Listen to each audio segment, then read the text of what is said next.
Geek Speak show at San Diego Comic-Con. We've got a little bit of a breeze. It's not hot. It's not blazing hot. With us, go ahead and introduce yourselves. Edward Savio. And Lisa Lindo from Rocket Search and Productions. Thank you for having us, Geek Speak. Thanks for coming on.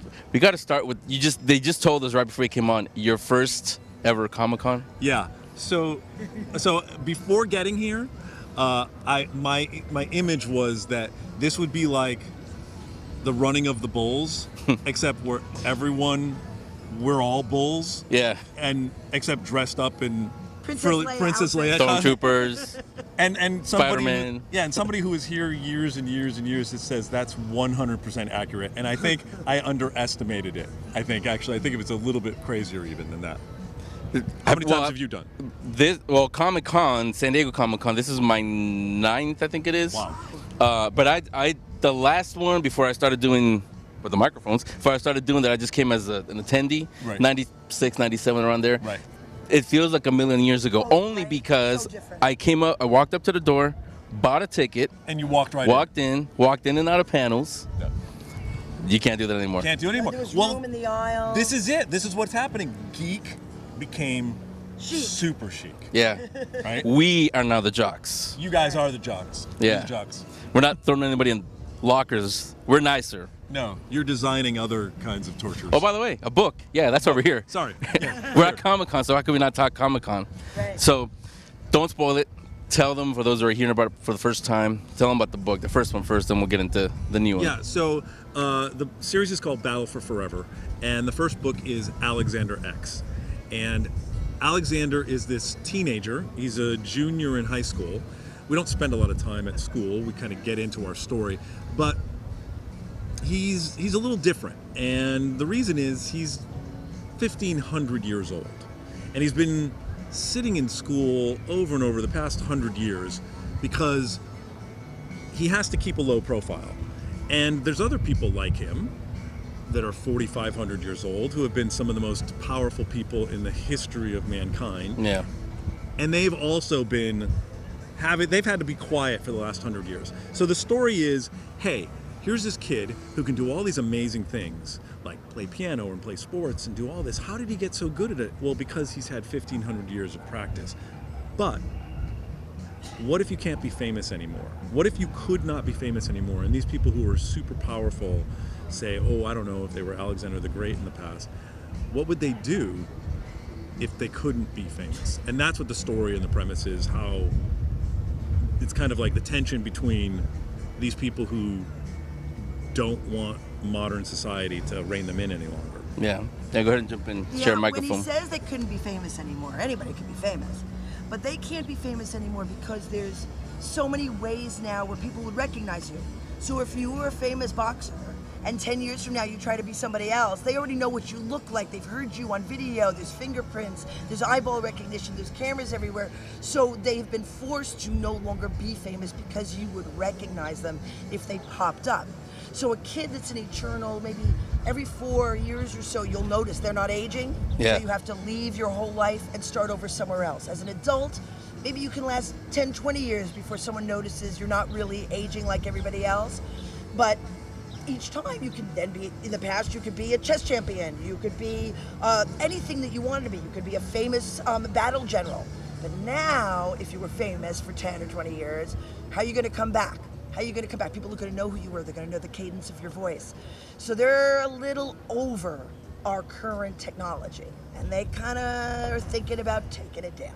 Yeah, I'm smiling when you say that. I don't know if you guys got a chance to see it. I'll probably not be in there, but Tom Cruise was here. Surprise. Arnold Schwarzenegger was here. They look like they haven't aged. They haven't aged. I So think they I was really thinking of are. that when you were saying that. They are. We didn't want to We didn't want spoiler to spoil alert. We didn't want to say that. No, I mean, I actually remember meeting Arnold Schwarzenegger. You know, I actually got, when I was working at the agencies, I actually got him a plane so he and Maria could fly to Hawaii for a wedding. I got him the Warner Brothers plane. That's Yeah. when we actually met years ago. We were working for some of the bigger talent agencies, and he had written a different book, and I fell in love with him as a novelist and said, if I'm ever going to be an agent or Move the represent microphone writers, over. I'm going to want to represent you. And he was the first author I ever represented. And back in the day, we set up 4 major things in Hollywood: 2 screenplays, a spec, and a manuscript that went for $1.2 million, all to Sony and Disney. And this was years ago. It all went into development hell. And now he took control of his own career, and we've gotten his books published, and we've got Will Wheaton, and we produced some amazing audiobooks that have like ridiculous ratings right now with lots of wonderful reviews, and we cannot wait to share the news about the new news. Well, can you? Well, What can you share? Well, actually, so the second book just the pre-order just dropped today, which we didn't even know it was going to be. So it's going to be available. It's going to be available Surprise. on the 30th. I know, it's like we were like, when is it? When is it? But it's going to be available on the 30th. But people can pre-order it today. What's also fun about this series is that how do you make something that's darker and gets darker in some ways still funny? Yeah. And that was a challenge, but I think the characters, my kids are teenagers, and they're always like, it's always funny. I don't care how dark it gets, it's gotta be funny. And so they're my toughest critics, you know? Yeah, mine are teens and almost a teen, and all the stuff they watch online is like, that's what you find funny. Right. But they would love the books. The first one in the series of Battle for Forever is called Alexander X. The second book in the series is Ancient Among Us. So those are the 2 they can get so far. It's going to be a 4-book series when we're done. That's what it's looking like. Yeah, for the audiobook, talk about that. You mentioned Will Wheaton did the Yes. first one. You got him to do the second one also. Yes, that was great. I mean, getting him to do a book in the first place is really not easy. Yeah. He doesn't do a lot of books. And that he did the second book, that's great. I'm in the middle of writing the 3rd book, and I believe he's going to be doing the 3rd book. We're gonna talk to him about that. And he makes it because his snark, his comedy, his timing with action, it just works with this. Like, it works with Ready Player One. Yeah. It works with a lot of John Scalzi stuff, and it works with this as well. Where did you come up with the story? I was coming up with, I'm a comedy writer first, and I wanted to write this funny story about someone who could do all these things incredibly well, and maybe we find out, he'd be racing cars and winning Wimbledon, within a day of each other. And we find out that maybe he's maybe 150 years old. And I put that I was writing a screenplay, and I started writing a little bit about it, and I put it away. And then I was thinking about writing sci-fi, and I was thinking about writing for my teenagers and for myself as well. And I his love Trekkie manager. And I Trekkie manager, and I thought, what if it was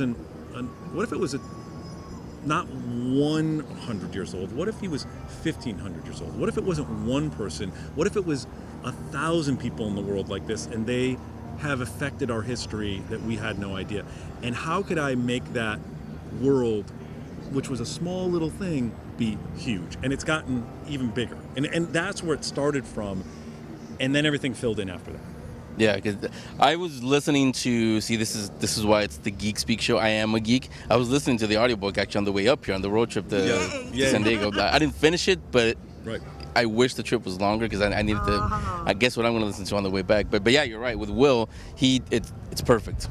Yeah, we had a fan write to us saying that they actually went around the neighborhood longer on the end of the long drive so that they could finish the book because they were on a long road trip. Did you tell them you can take your phone in with you? Yeah, we You can do that. But you had all the kids captive in the car, Yeah. so you want to do it for as long as you Yeah, can. well, I know that when I was in radio, that was how. Yeah, you had ratings, but that was the measure of success.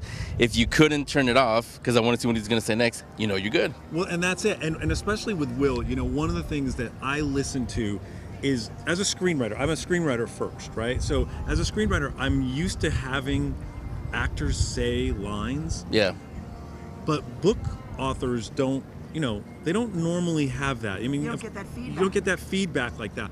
When he read some of these lines, I just started going, I'm laughing. I'm like, okay, yeah, that's funny what I wrote, but his take on it made it even another notch. Yeah. And that's what's great when you have someone like that. There's a lot of people who can do, I have another book that someone else is doing. It's a different type of book. And they're great, and they do lots of different voices. But for this type of stuff, for sci-fi and action and this I don't think there's anybody who does a better job than he does. Yeah, and also, he was a young actor on a show for a long time. And in many ways, for some people, he's still that young actor trapped in that show forever. Yeah. And so to be a 1,500-year-old world-weary person trapped in the mind and the body of a 15-year-old, he was kind of like a perfect match. And once we heard the first book, Edward realized he was already deep into the second book, but it opened up all these doors, and now we have an MCU type universe. And for the fans that go to the website, battleforforever.com, they can sign up for bonus content, and we've got something we can tell you that we actually haven't told anybody yet. So there's a novella that's dropping that's 12,000 words. It's free for super fans if they sign up on the site. They'll as soon as it drops, they'll get the info. But there's also, do not tell anyone I told you this because they'll take me down. But there's Easter eggs in the Kindle, in the X-ray terms. Whoa, there's a little red dot there. You shouldn't have said that. Oh no! Yeah, we actually, the Kindle, it's really funny. The Kindle has the X-ray. Do you know? Have you done that? You know what the X-ray is? So on a Kindle, you can go in and you can... Oh, not on Kindle, but is it the same thing that you have when you're watching something on Amazon? Amazon, yeah, it shows you who's in the scene, right? Well, on the Kindle, it's the same thing. But what we're doing is all of those little directions and that piece of information, they're all written by one of the characters. It's all one of our other characters is telling us who this person is, but it's not Alexander. It's it's a funnier character in there. I'm glad you came. This is perfect for this crowd. That's the kind of stuff that they call. It has a name. It's called transmedia. Exactly. Now, they'd invented a category at the Producers Guild for transmedia, the transmedia producer category, for a man named Jeff Gomez, who created the Persistent Worlds for Magic the Gathering, for Avatar, for Men in Black, for Spider-Man, for the entire Pirates of the Caribbean franchise. And so it's crazy that you mentioned Transmedia because he's our producing partner to turn these books into film and TV projects. Specifically, we're thinking about TV. We'll see what happens. But he's the one that we're working with. We've both known him for a couple of decades. He's a wonderful, brilliant man. And so we are always thinking in terms of how can we give the fan an immersive MCU-type universe world to enjoy. So we've got novellas that are from different characters' first-person point of view. In this first book, no spoiler alert, I hope, but it's done in a first-person point of view, and it starts out in a high school, and I think Edward mentioned we don't stay in the high school world very much. So there's a homecoming, I shouldn't be telling them this, but there's a homecoming dance, for instance, and they never get there. But if you go to homecoming dance in the X-ray terms, instead of a Wikipedia or a dictionary definition of what a homecoming dance is, you get another character's description of what actually happened there, even though we never get there in the book. So we're able to give people a lot of insight into all the other, just like in MCU, you start with Iron Man. Right, and you get it's like a character who didn't have. If this is like an MCU, there's your Tom Holland. She's giving everything away. She is. She is. By the way, we're gonna cut your mic off. It's gonna be like you're gonna be like. Mom, if I don't make it back home, you'll know what happened. This is why. So all right. So I have a question for you. Yeah. Okay. Turn it around. Yeah. So you did how many interviews yesterday? Well, a lot. I said like 500 something, but it was a lot. A lot, right? So what's the hardest thing about doing interviews? Standing here, standing. Right? Standing, my feet. Yeah. I mean, I would think coming up with making sure you know enough about the project and going, all right, what's this one thing that's really good about it? Because it's tough, right? When you're talking to people like that. Yeah. And I've seen your stuff. I like it. Thanks. I like it. Again, it's called the Geek Speak Show. I don't do it because it's cool to be a geek now. It's because I am one. I have been one since I was a kid. By the way, this one here has been... Okay, all right. So my dogs are named Princess Deanna Troy of Bell Pass because we got her at the Taco Bell in Grants Pass. And the other dog is Duchess Layla Dax of Amish because we got her from the Amish in Pennsylvania. And I already had a Jadzia Dax, so now I have a Layla Dax. So I'm a embarrassingly closet. She is a tricky. To find my people here. Yeah.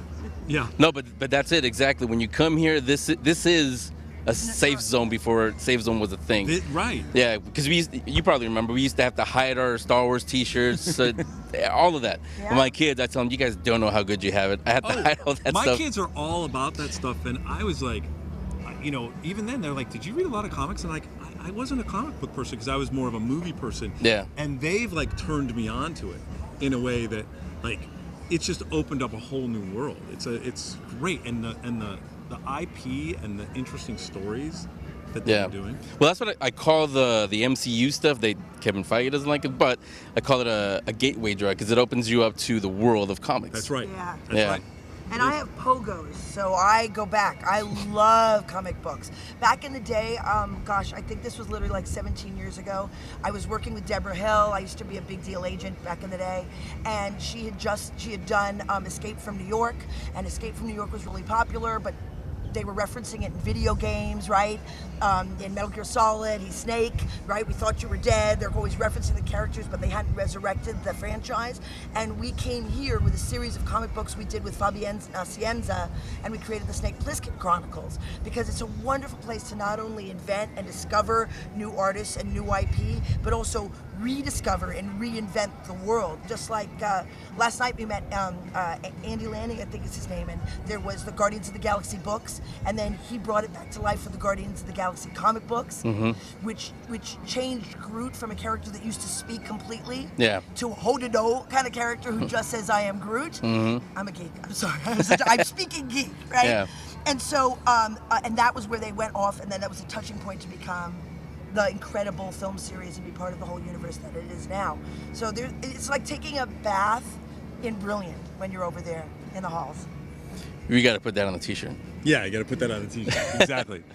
One last thing, we're going all over the place, but that's what you do when you're at Comic-Con. Yeah. I got to ask you, Picard, what do you think? Okay, so did I get like a flutter when you said the word? So, first of all, she dragged me. All right, it's his first Comic-Con. We're on our way to interviews, and I make him go to Star Trek Experience first. It's the first thing we did, and we got really lucky. They treated us like VIPs. They let us go right in front of the line, and we went on the. Oh, can I say? We went on the. They transport you places. I won't give it away, but it was so exciting. See, so, the Tom Holland. Yeah. So the Picard poster is up on my Facebook page, and first of all it's vibrant and beautiful, and I'm so excited about the show. But the second poster they put up has his little sort of jacket, like moved a little bit by the dog. And we haven't even had the panel tomorrow. That's tomorrow. I know. It'll be interesting. I'm looking forward to it. I'm looking forward to it. Yeah. So give them the website, social medias, everywhere they can follow you guys. So you can follow me on Instagram and on Twitter at Edward Savio, and also edwardsavio.com. And if you want to, like Lisa was saying, to get some bonus content, you go to battleforforever.com. But if you just get to my site, edwardsavio.com, there'll be all information about it. And we also have an Instagram which drops little tidbits every once in a while, and we could use your support at Battle for Forever. Yeah, we'll put it right there. Thank y'all. Are you still in San Francisco or did you move away? I'm in San Francisco. One thing we've noticed, because we're in San Francisco, so we've noticed there are a lot of our people here from the Bay Area. There are a lot of our people. You're Bay Area. Yeah. Yeah. All right. Thanks, you guys. Thank All you. right. Thank you.